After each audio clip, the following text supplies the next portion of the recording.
When you put in commercial lease together, 5 most important terms. It's going to be obviously, I'll tell you some basic things in the lease. Number one, you got to define the space very clearly. And what I mean is first floor, not including the walkway in the back that is shared between second floor and first floor, something like this. And you do cross hatching. That means you do the as built, it shows the drawing, and you cross hatch. That means you do like this. This is the space, okay? Number one. Number two, on that same vein, the defining of the space, you don't say it's 2241 square feet. We say it's approximately 2200 square feet. Because if you get two architects, and I learned this the hard way, if you get two architects, one is going to say 2241 and the other one is going to say 2220. And you don't want to be charging them based on 2241. They bring somebody who says 2220 and it's 10 years later and you owe us 20 square feet difference times 12 months times 10 years, you owe us back, $15,000 that we paid based on square foot. So it's approximately. If the tenant says, I want to know specifically what the square footage is, you say, tenant to measure before signing lease.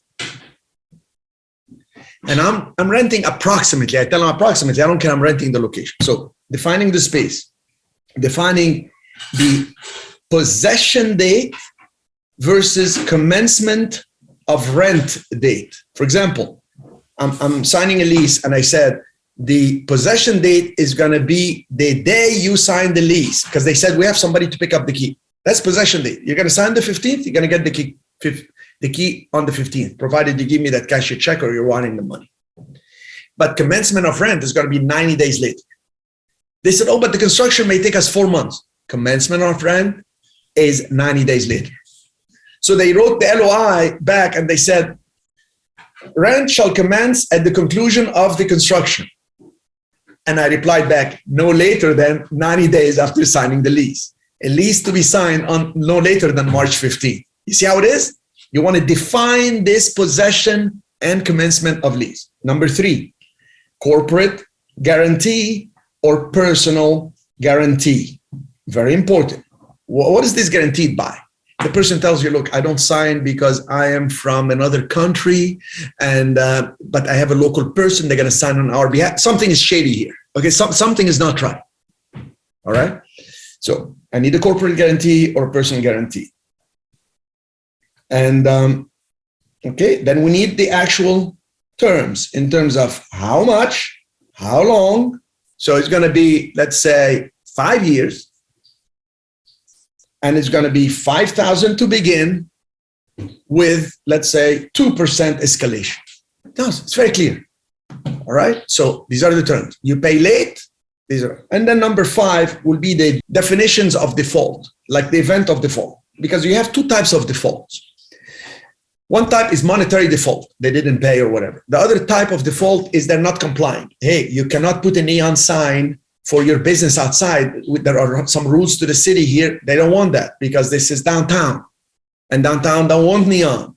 Or, you cannot be breaking the wall here and putting a glass so you can display with lights, because they said you cannot change the facade of the building because it has to belong to the historic district of Dallas, in that zip code or whatever.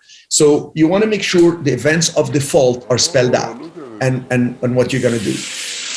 I remember I put in one of my leases that in the event of default where they don't pay, and then we give them a notice and give them 5 days to cure. If they don't, then I have the right to, not only if they don't respond, but if they also abandon the space, as in not open or not respond for 30 days, I have the right to go in and take the merchandise, to liquidate it and make myself whole and give them the rest.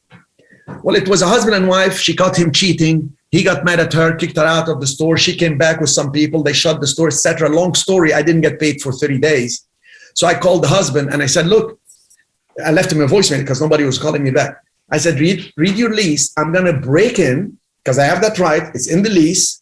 And I'm going to take the jewelry to make up for the losses. And the rest will be held in this address with the witnesses. And we're going to film the whole thing. And it's going to start tomorrow. Guess what? He came in with a cashier check, paid me, took his stuff. I was happy. And I took a space with the cabinets and everything. And everybody parted ways. I don't know what happened to them, but that's that the event of default and the terms for that were important. So define the space, possession date versus commencement of rent space, corporate guarantee or personal guarantee, terms, how much, how long, escalation, and how do we handle the default. Those are basically the things that you have disputes on. And if you do have a dispute, in the lease itself is going to say what district and what to do, mediation, arbitration, etc. And now we add one more thing, if I may throw it in there, in event of bankruptcy. In event of bankruptcy, you're going to leave. There is no like judge is going to give you, we agree in advance. And we had an expert bankruptcy attorney write it. And that goes by district. But if you have a property in Florida, they're going to have an expert attorney that does lease, that does stuff for bankruptcy to tell you how to write it in a way that the court will work with you. So you're not holding a space with a guy that filed bankruptcy. Cool.